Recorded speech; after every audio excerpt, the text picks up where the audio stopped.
this video, I'm going to share all the reasons why the 24-70 G II lens by Sony is my go-to lens. If you're new here, I'm Hannah. I'm a travel and nature photographer, and let's get to it. First thing to address, tech specs. So this is the Sony G II lens, not to be confused with the G I lens. The biggest difference between these two lenses is the size and the weight. The G II version is lighter and a bit smaller than its previous version. Here she is. So the aperture range on this lens is f2.8 to f22, and it has a physical aperture ring on it. So rather than electronically controlling the aperture within your camera, you can physically do it on the lens itself. But don't worry, if you are somebody that likes to control your aperture within your camera rather than on the lens itself, all you have to do is select A on the aperture ring and away you go. Last thing about the aperture ring is that it actually has a D-click button.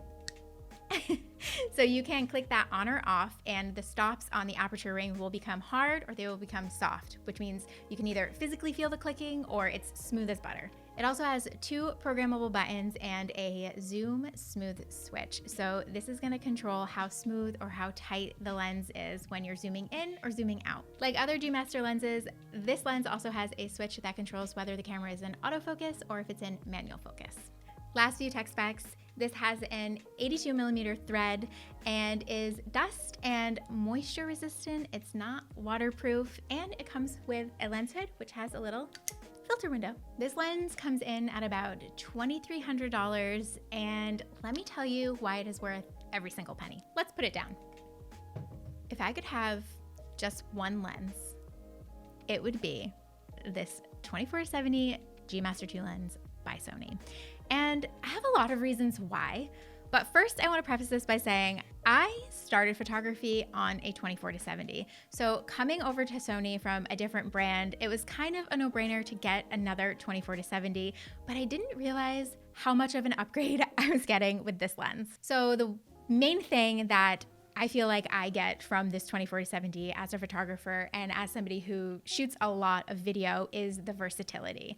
I know I can walk into any situation, anytime, anywhere, and this lens is going to provide. It is going to do everything I need it to and more. And on a recent trip to India, this was very much the case. And I was walking down streets, in markets, going to the Taj Mahal, going in other temples, taking portraits, and this lens was capable of handling any situation I threw it in.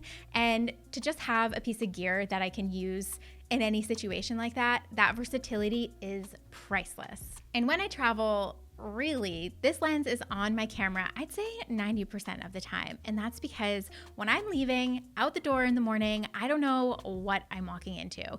I could be going to photograph landscapes or architecture or portraits or street life. And really, I need something that is going to be able to photograph and take videos of all of those different scenarios rather than going in my bag, rummaging through and trying to change my lens. And what I've noticed is that 24mm is really wide enough for most situations. And the ability to zoom out to 70mm and really compress your subject, create this beautiful bokeh at an f2.8 is really the subject separation I'm looking for. It also has minimal focus breathing, which I love, and the ability to pull close focus. The autofocus is also very fast and tracks with your subject, which when we're talking animals or we're talking like moving people, watching that little box track the eyes is, oh my gosh, there's nothing better than knowing you are getting a crisp photo even at lightning speed. The images are also crisp from corner to corner, and I know that can kind of be a concern when we're talking wider focal ranges, but I don't ever notice any sort of bowing in my corners or anything like that. It is super crisp. And I know I mentioned earlier that the thread is an 82mm, and this comes in handy because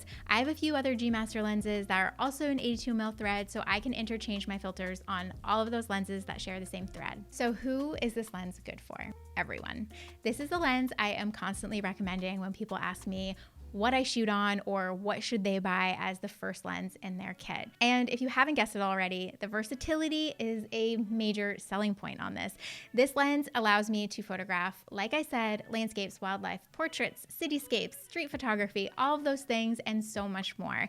So if you're a wildlife photographer and you might be saying, well, I don't need a 24-70, I have a 70-200 or I have a 100-400.